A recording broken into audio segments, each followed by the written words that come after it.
Hello, hello. Happy Tuesday. Shawn here with Accelerators Organization, ready for today's mentor session. Let's get right into this. Remember, if I answer your question on this mentor session, we are going to email you a link directly to the question being answered on our YouTube channel on Accelerators Organization. So make sure you're subscribing to the YouTube channel as well. You can always go back and replay any of the sessions and get a lot of great content. Here we go. First question comes from Martina, and Martina says, how can I stop to be nervous and shy if I need to talk with important people about some things I need for my company to grow? The background of her question is, she's primary nursing, taking care of patients at their home after hospital or accident or diseases. Okay, Martina, this is a very common thing.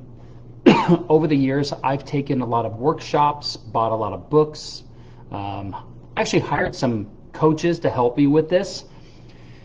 The reason that we are shy or we are fearful of conversations is a lot of times because we're trying to anticipate what the other person is going to think before we actually have the conversation. A lot of times we're guilty of having the conversation for both of us instead of just being nice, being direct, and speaking what the problem is and asking for a solution so that we can work through this productively and have a great relationship with the other person that we're talking to. We're nervous because of our own insecurities. We're shy because of our own insecurities. And the way to overcome those securities, sometimes there's some things you could do, like there's an organization here in America called Toastmasters, and they teach you about public speaking and how to grow your confidence and being prepared. They give you tools and strategies and steps you can take to prepare for speaking in front of people. And the concept is very similar. When speaking to somebody that you're going to approach, it's very important to be prepared. You know, what is it that you want to talk about? What's the importance of it to be talking about? Are you taking into consideration them receiving the information that you're talking about and trying to anticipate any questions or anything that they might come back with that you can be prepared to respond to as well? There's communication is just an everyday life thing, but there's no reason other than our own insecurities in order to be fearful or nervous about having a conversation with somebody.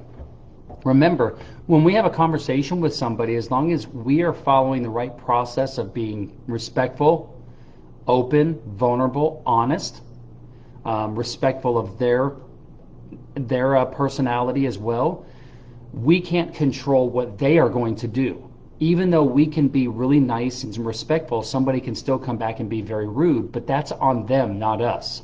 We don't have to be nervous or shy because they don't know how to communicate. In that situation, you know, there's lots of things you can do to handle that as well, but that's how to overcome being nervous or shy, is be prepared, think about all of the information, think about your delivery, think about the words that you're going to use.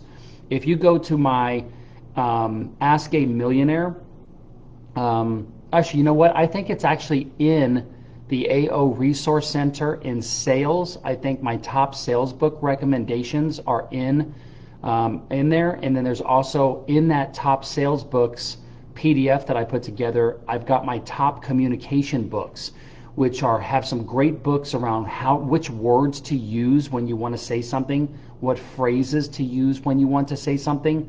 Communication is really important. And just like any skill in nursing that you had to learn how to be a nurse, there are skills to be developed when it comes to learning how to communicate, what words to use, how many words to use, inflections in your voice, body language, listening. There are so many things that go into communication that most people don't spend time developing, and that's why they lack confidence, they're insecure, they're shy, they lack preparation. Those are some things to start going into. Another thing is in the AO Resource Center, if you click on, there's a drop-down box for the category communication. Go through all those articles in communication. Go through all the articles in leadership. The articles that are in leadership definitely talk about a lot of stuff like this. You've been asking a lot of questions about just how to talk to people. Like that tells me that you've never done any research or studying just on people and how to talk to them and have conversations without there being conflict and without there being disrespect. Start putting some time in knowing how to have those conversations, and you'll have better relationships and you won't be nervous or shy. All right, hope that helps. Okay, the next question comes from Martina. And Martina says, how can I tell my colleagues in a friendly but strong way that I need more help, more engagement to build up our company and make our dreams come true? The background is she's primarily in nursing, taking care of patients at their home after a hospital or accident or diseases. Okay, well, when you say colleagues, do you mean your employees or people that you work with at a job? Colleagues is different than if this is your company. So I'm going to take it because you're an AO. These are actually, you're using the word colleagues, but these are people that are on your team, that you are their boss. Well, first off, our responsibility as an owner and CEO is to create the vision of the company. We should have a vision statement, a mission statement, core values, and then who our ideal customer is, and what our unique selling proposition is, what makes us unique in the marketplace. Those 5 things are very important. It's our responsibility as a founder and owner of a company to put those things together. Now, why is that important? The reason is that's important is when you have conversations with new people that come on your team, you're going to talk about the vision, the mission, the core values. Like you're literally not even going to hire somebody unless they fit the core values of your company. And when they do something on an ongoing basis that contradicts the core values of your company, you'll be able to then say, remember when I was hiring you and training you, I explained each of our core values and that this is how we run our company. This particular action that you did went against this core value. Do you see the conflict there, that you did not meet our core values? So I'm going to write you up. So our job as a owner and a founder of a company and CEO is we have to paint the picture of what people are expected to do. So when you say, I want to have my colleagues, you want to be more strong and get them to be engaging in your company and make the dreams come true. First off, remember, it's your dream, not theirs. Our job is to help provide a great workplace, adequately and fairly compensate them, give them affirmations and recognition, and make them happy to be an employee in our company. Okay, and the way that we do that is by giving them opportunity, giving them clarity in their role and their job that they perform for the company, giving them the tools and resources they need to succeed, and that's how we get them more engaged for our company to help the company achieve its goals. A company achieves its goals. A person has dreams come true. If you're treating this as a personal endeavor, they might feel that. Remember, the company is an entity itself. We, even as the CEO, we work for the company even though we might own the company. Our role is to help the company succeed. The company doesn't have a dream. The company has a mission and a vision. See the difference? And so it could just be the words that you're using that are having a difficult time getting your team on board. So these are some of the strategies to use. Keep using the AO Resource Center. The leadership articles and the communication articles will be vital in your success on this. Okay? Hope that helps. Okay, the next question is from Martina. And Martina says, should I fight for an employee who, according to my own statement, no longer has the strength for future independence? Is it too exhausting? The background is I have now since 1 month a company in primary nursing. We are 3 nurses and 1 doctor. 1 nurse wants to leave the young company. Too much work. Listen, this is really common. We went through this in a leadership retreat here at my property here in Nashville this weekend.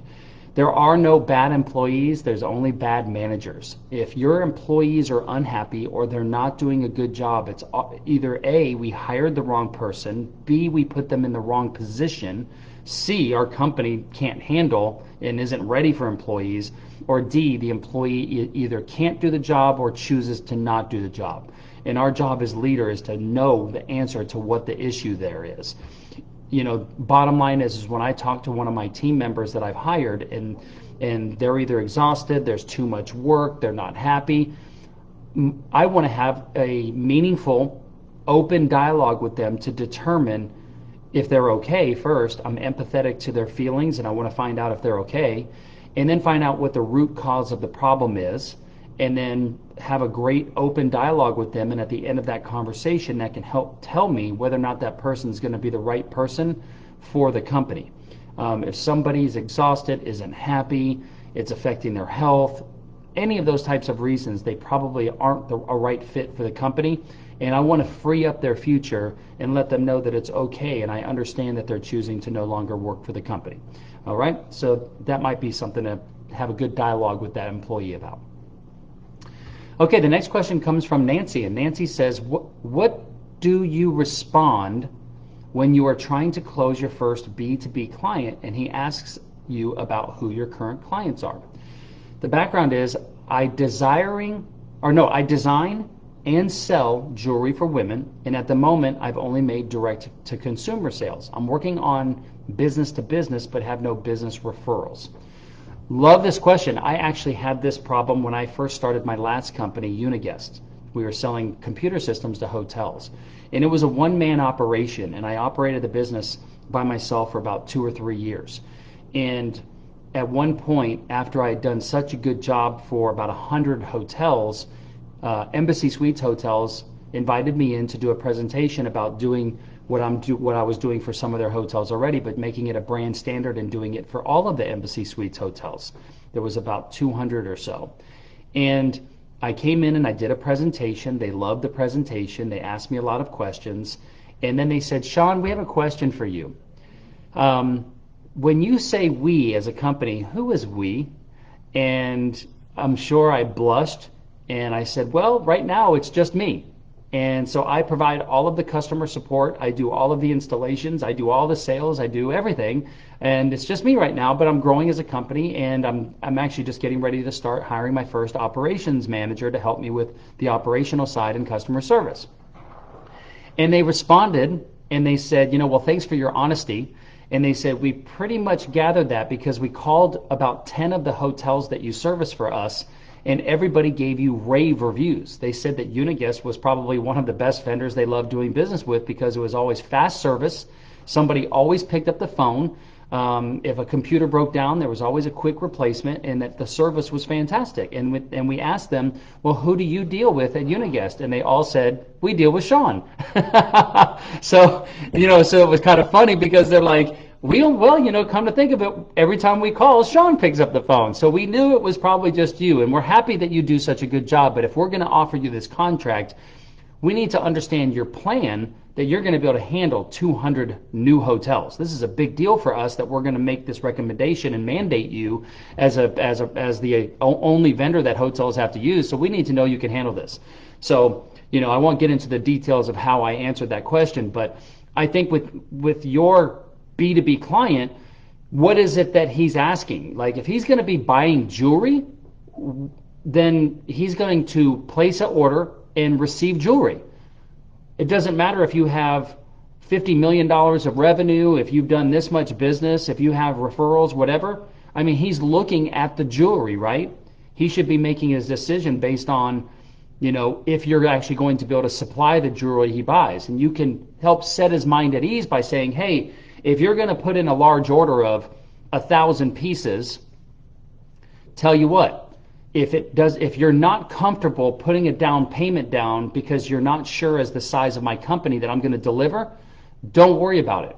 Give me a purchase order. Let's put a deposit down in an escrow account if even needed, so that there's protection for him and you because you don't want to go take his word, go produce the 1,000 pieces of jewelry, and then he doesn't purchase. If at least the deposit, which should cover your production costs, is in an escrow account, that makes him feel comfortable that if you don't deliver, he gets his money back. If you deliver, you get your money.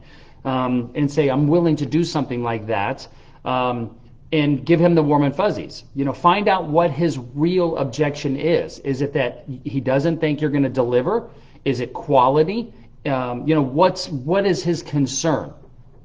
But I wouldn't have an issue being honest and saying, well, Joe, at this moment, I'm not working with any business-to-business clients. I've always been a direct-to-consumer, and I decided that my jewelry I want to sell on a larger scale, and that's why I'm calling for wholesaling and for business-to-business. And I don't have any referrals, but I have plenty of referrals of people that love the jewelry and that have continued to purchase, and I'd be more than happy to provide those for you. But right now, I don't have any. You would be my first wholesale account. And that's why I'm willing to give you a discount. That's why I'm willing to give you better terms. That's why I'm willing to do X, Y, Z, and that's how you can help close that sale. Okay? I hope that helps, Nancy. And that's today's mentor session. I hope that everybody got some value from these questions. Keep submitting some more questions. Make sure you subscribe to the Accelerators Organization YouTube channel. I got to tell you, if it was me and I was a startup entrepreneur and I was trying to grow my business to $1 million for the first time, I would never consume any content on social media like Instagram and Facebook and so forth. I would spend all my time listening to all of the mentor sessions here with Accelerators Organization. Obviously, you're in Accelerators Organization if you're watching this, or maybe you're considering joining Accelerators Organization. There's over 200 hours of content of startup entrepreneurs asking 7, 8, and 9-figure business owners how they would handle a situation in business and getting real responses on video. There's no other content like this in the world right now. And I would take advantage of all of the hundreds of hours of content and see how it can be applicable to my business to help me grow my business. I wouldn't be wasting any time consuming generic content on social media. I would be putting all my time and energy in my business because that's my focus and that's my goal. Okay? Hope that helps. I hope everybody has a great day, morning or night, wherever you are in the world, and I will see you on the next mentor session.